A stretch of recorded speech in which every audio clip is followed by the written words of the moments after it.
Bem, muito boa tarde a todas e a todos que nos veem, que nos ouvem. Essa segunda parte de nosso encontro com o professor Gonzalo Vecina Neto. Gonzalo, nós falávamos na primeira parte sobre a questão da Anvisa. Me ocorreu que nós temos tido algumas dificuldades de tempo para aprovação de coisas que são inovações no ambiente da medicina.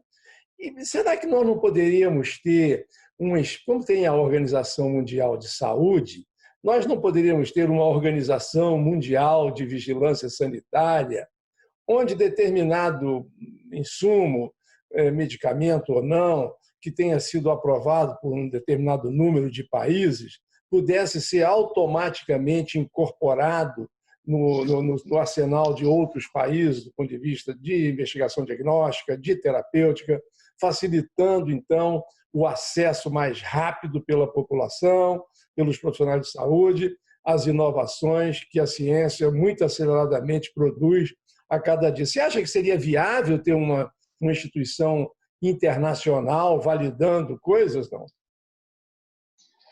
Bom, José, é nos detalhes que mora o diabo, né?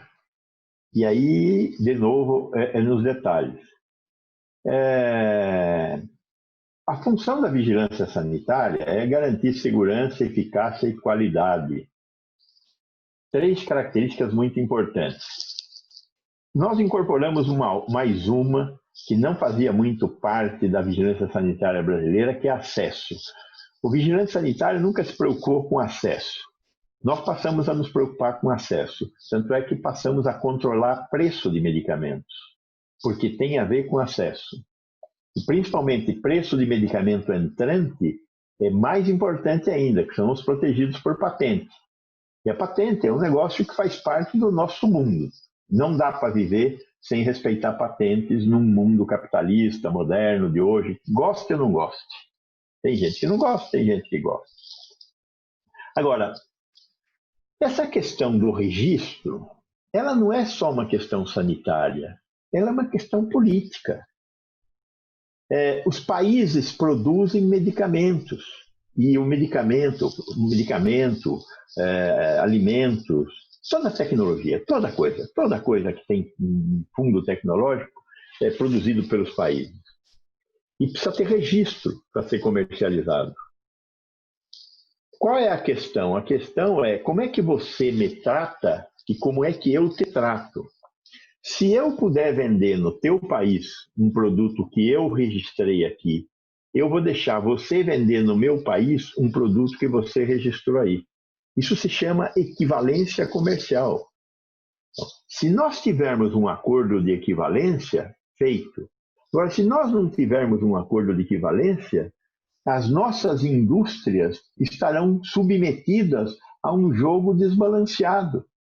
O que os Estados Unidos registra pode vender aqui sem registrar, o que o Brasil produz aqui e registra pode vender lá? Não pode. Então, também não pode vir aqui desse jeito. Tem que fazer inspeção lá, porque ele faz inspeção aqui. Então, agora, se você aceitar a minha inspeção, eu aceito a sua. Então, esses acordos estão caminhando pelo mundo. Entre a União Europeia, por exemplo, uma única agência faz registro, é a EMA, é a Agência Europeia de Medicamentos. Mas por quê? Porque existe um acordo no espaço dos países europeus. Então, nós não estamos conversando só de eficácia, segurança, eficácia, qualidade e acesso. Nós estamos falando de comércio. Então, por que tem uma moeda aqui e tem uma moeda lá? Não podia ter uma única moeda no mundo? É verdade. Por que não falamos todos em inglês? Então, viver nesta terra de Deus aqui tem suas consequências. E a gente tem que aprender a olhar essas consequências, entendeu? Tá perfeito. Bom, vamos deixar um pouquinho a Anvisa agora de lado, porque já aprendemos bastante e eu tenho certeza que você fez um trabalho maravilhoso e, pelo que eu posso deduzir, você repetiria essa experiência como executivo da Anvisa, porque foi uma contribuição muito rica para o Brasil, com certeza absoluta. Vamos falar do tempo atual.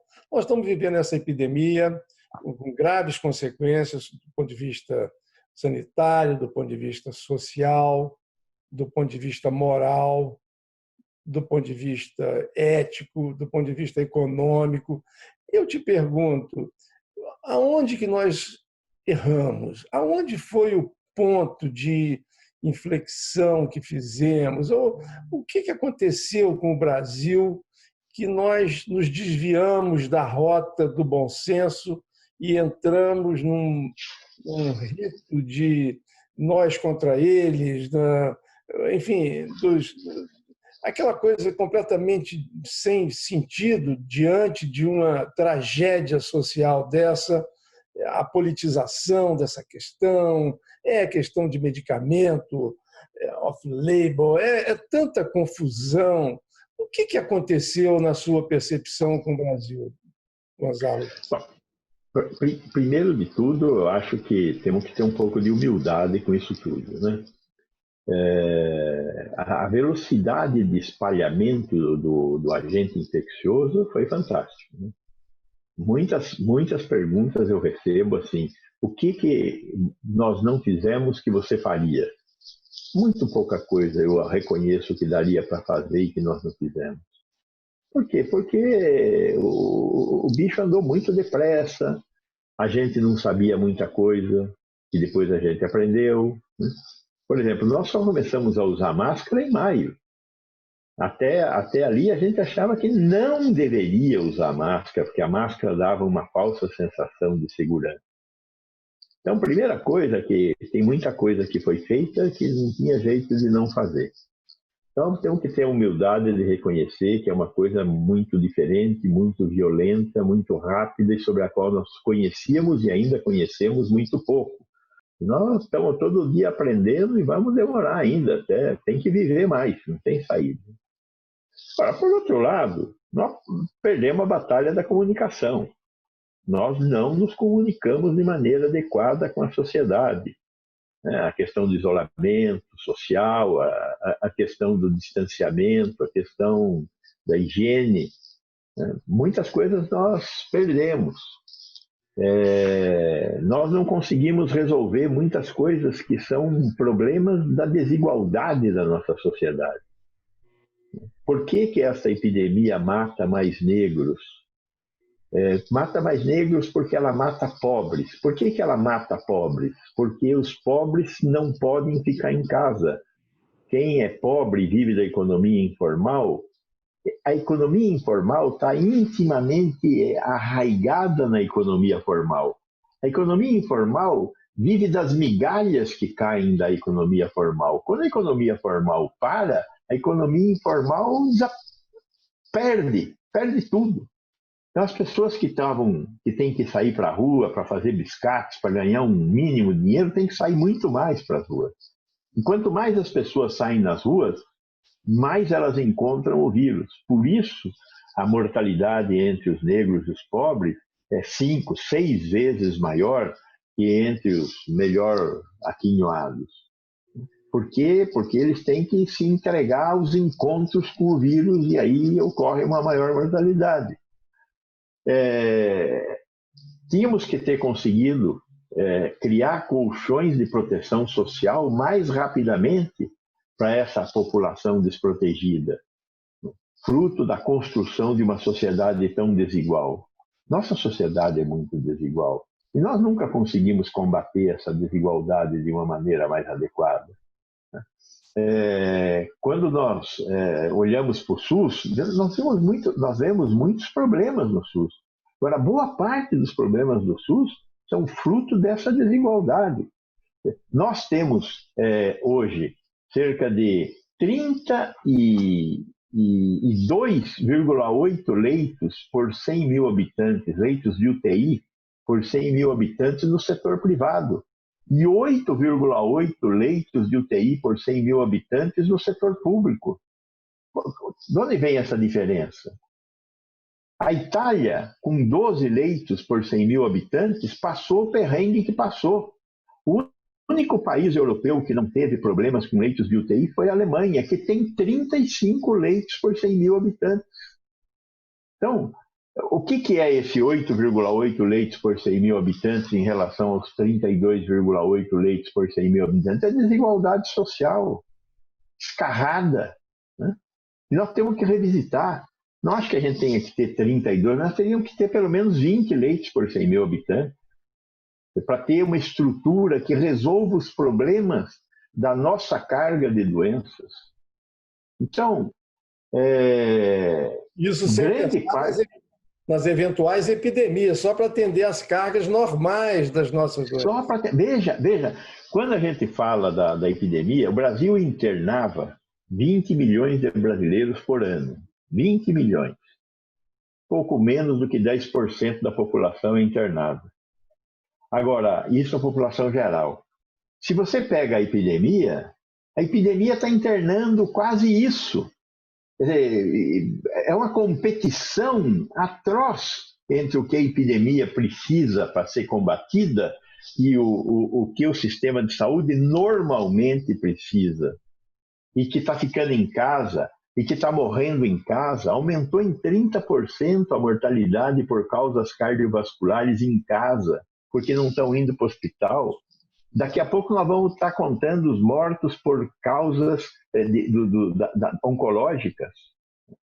Ainda bem que a violência diminuiu, atropelamentos, trânsito diminuiu, mas assim que reativa a economia, tudo isso volta. Então, agora, além disso tudo, nós tivemos uma incompetência no Ministério da Saúde fantástica, né? 50% do financiamento da saúde no Brasil é do Ministério da Saúde. 25% são nos municípios e 25% nos estados. O Ministério da Saúde, com 50% do recurso, tem uma imensa capacidade indutiva. Perdemos essa capacidade indutiva.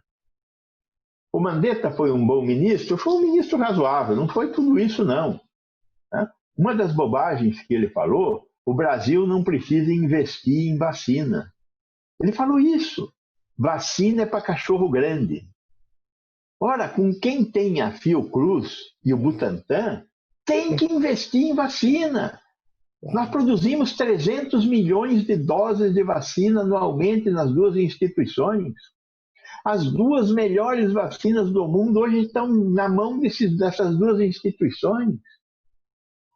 E o Ministério teve que assinar o acordo com a Oxford, porque a Fiocruz não pode assinar o acordo com a Oxford. Aqui em São Paulo se resolveu de outro jeito o acordo com a Sinovac, Butantan. É o governo do Estado que fez isso. Ainda vai ter desdobramentos dessa discussão política aí, né? Porque eu acho que tem grande chance das duas vacinas serem aprovadas. E o que nós estamos fazendo nos dois casos? Veja, para fazer os testes de fase 3 demora 4 meses. Para fazer uma fábrica demora 6 meses. Para fazer um lote de vacina demora 4 meses. Nós estamos há 14 meses de ter vacina. Quantas pessoas morreram em 4 meses de epidemia? 80 mil. Para mais 14, quantas mais terão que morrer? Mais 300 mil pessoas? O que está sendo feito no mundo inteiro? Enquanto você está fazendo o fase 3 da vacina, está construindo fábrica e vai produzir o primeiro lote. E se a vacina não der certo na fase 3? Você joga o dinheiro da fábrica e o dinheiro do primeiro lote na lata do lixo. Isso é algo em torno de 1,5 bilhão a 2 bilhões de reais por vacina testada. Fábrica de vacina não é que nem padaria que faz pão francês, pão italiano, pão doce. Fábrica de vacina faz uma linha tecnológica que pode servir para algumas outras coisas, mas não vai servir para tudo. Então, o Butantan e a Fiocruz estão investindo nesse momento, cada um deles, algo em torno de 200 milhões para já fazer a fábrica. E já deverão começar a produzir o primeiro lote para entregar em março. E já compramos e já pagamos, ou estamos em processo de pagar, um lote de 30 milhões de doses da Oxford e um lote de 30 milhões de doses da Sinovac. Já contratados. Os Estados Unidos compraram 400 milhões de doses da Oxford. Há risco. Por quê? Porque essa dinâmica, junto com a mortalidade, nós não estamos falando de um problema econômico, nós estamos falando de um problema sanitário. Perfeito. E nós cometemos bastante erro de comunicação graças à incapacidade do Ministério da Saúde de conduzir essas coisas. O Ministério da Saúde substituiu 28 postos dentro da sua estrutura de comando por militares que nunca viram nada de saúde na frente deles. Isto não se faz impunemente, tem um custo. Tem um custo, infelizmente tem um custo. Eu acho o Bazuelo um cara simpático, legal, bonachão, eu até gosto dele. Só que como ministro da Saúde ele é um zero à esquerda. É isso mesmo, também concordo. E me diga uma coisa, Gonzalo, eu até nesse assunto da comunicação, eu sempre digo que você é um comunicador excepcional, porque você fala de uma forma muito simples que todos entendem. Então, você falar de uma forma simples para todos entenderem a mesma coisa é difícil, não é fácil, não. E eu fico pensando assim, nós estamos num momento, é como se nós estivéssemos atravessando um deserto há 4 meses e, de repente, chegamos na beira do rio. E estamos na beira do rio olhando o outro lado da margem, onde está a vacina para a gente. Mas o rio está caudaloso, está ainda na alta, e a gente, se quiser atravessar agora, vai morrer. Então, tem que ter calma para esperar o rio permitir que nós atravessemos e vamos lá buscar essa vacina, que vai demorar alguns meses mais. Mas o que eu percebo é que a maioria das pessoas, ou muita gente, por razões diversas, umas porque precisam, outras porque não suportam mais permanecer em casa, estão cheias de tédio e estão se desgastando emocionalmente, querem porque querem atravessar esse rio de qualquer jeito. Como é que você, com essa sua capacidade de comunicação, sugere que façamos uma comunicação direta com a população, dizendo que precisa, quem pode, obviamente, precisa esperar, e esperar representa permanecer na sua casa, usar o distanciamento social ou a proteção social com máscaras. Eu vejo no Rio de Janeiro, onde eu moro, que essa coisa virou, na linguagem popular, um barata voa. Está todo mundo andando na rua, uns com máscara, sem máscara, uma confusão na praia, desgraçada. Então, como é que a gente poderia fazer uma comunicação? Quem deveria fazer esta comunicação na sua percepção? E de que forma essa comunicação poderia atingir a população para que ela entendesse que este é um momento de muita prudência ainda? Essa é uma questão complexa, porque tem certas coisas que nós estamos fazendo que nós não deveríamos fazer exatamente do jeito que a gente está fazendo, né? Por exemplo, tem lógica você correr na praia de máscara? Não, porque está no ar livre. Como é que você vai encontrar um aerosol lá na praia e se contaminar, ou se infectar? Não vai, né? Por outro lado, você falar para as pessoas, olha, se você for entrar numa loja, você tem que entrar de máscara, porque lá um aerosol tem uma dinâmica diferente do que no espaço de ar ambiente. Ou se você entrar num ônibus, tem que pôr máscara. Para andar na rua, você não precisa. Mas se na rua tiver muita gente, você precisa ficar com a máscara, porque tem muita gente, tem. Então, são explicações que você só tem um jeito de dar, só tendo uma. Todo mundo tem que usar máscara, esteja onde estiver, e ponto. Que é uma explicação burra. Então, essa coisa de você explicar coisas de uma forma burra para as pessoas acabam percebendo que você está falando de burrice. E aí há uma desobediência natural em relação a isso. Quer dizer, entender como é que funciona um aerosol, entender como é que é uma gotícula de saliva, e como é que é essa coisa do contato, e como é que é essa coisa da transmissão aérea, acabam sendo explicações ruins. Pode ir lá, não pode ir cá, o que é isso? Não, está tudo errado, né? E as pessoas estão realmente vendo que tem um povo que sai na rua, né? Os pobres. Os pobres saem na rua porque precisam comer. Tem uma parte da população que está trabalhando em atividades essenciais. Estão pegando o transporte público e estão se contaminando. Nós estamos, por exemplo, fazendo pesquisa de soroprevalência em banco de sangue. A pesquisa de soroprevalência do Banco de Sangue do Amazonas deu 50% de positividade por Covid em maio. 50% dos doadores de Manaus já pegaram o Covid e positivaram. Quer dizer, o que é isso? São os pobres e esses caras que têm que trabalhar. Só que em Manaus a gente sabe que tem muito mais pobre. E a indústria em Manaus parou muito menos do que no resto do Brasil, por questões econômicas e pela leniência dos governantes do Amazonas em relação a isolamento social. Coisa que não aconteceu aqui no Sul-Sudeste, onde provavelmente nós estamos aí com uma soroconversão em torno de 15% a 20%. No Rio, um pouco mais alta, também por causa das questões que você mencionou, mas não vai muito acima de 25% a soroconversão. Quer dizer, para a gente chegar na imunidade de rebanho, que é a imunidade coletiva, como o pessoal tem querido dizer mais aí, chegar aos 70% tem uma distância imensa. Longa, né? É esse pessoal que vai atravessar o rio com a água e provavelmente vai pegar a doença e uma parte vai morrer. Se for grupo de risco, a probabilidade de morte é imensa. Acima de 80 anos, mata 15 em cada 100. Abaixo de 40, mata 2 em cada 1000. Mas mata 2 em cada 1000.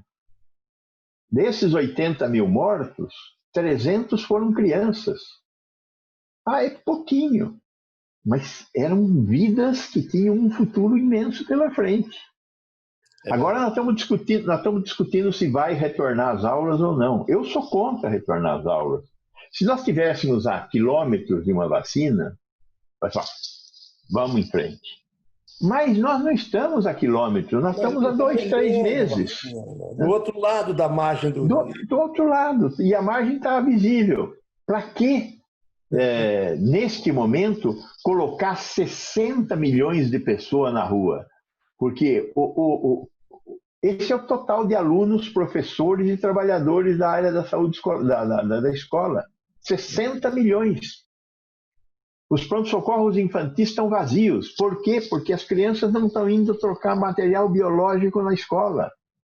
Agora, põe as crianças indo para a escola e voltando para casa, nós vamos ter uma explosão de casos, a segunda onda, como está acontecendo na Europa, como aconteceu em Israel. É verdade. Então, precisamos tomar cuidado com esse momento.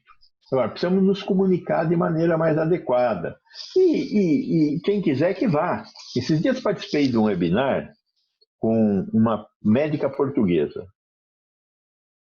E aí a pergunta era, o que nós faremos na próxima epidemia? Uma resposta dela me deixou de queixo caído. Primeiro, nós não iremos adotar soluções de países totalitaristas como a China.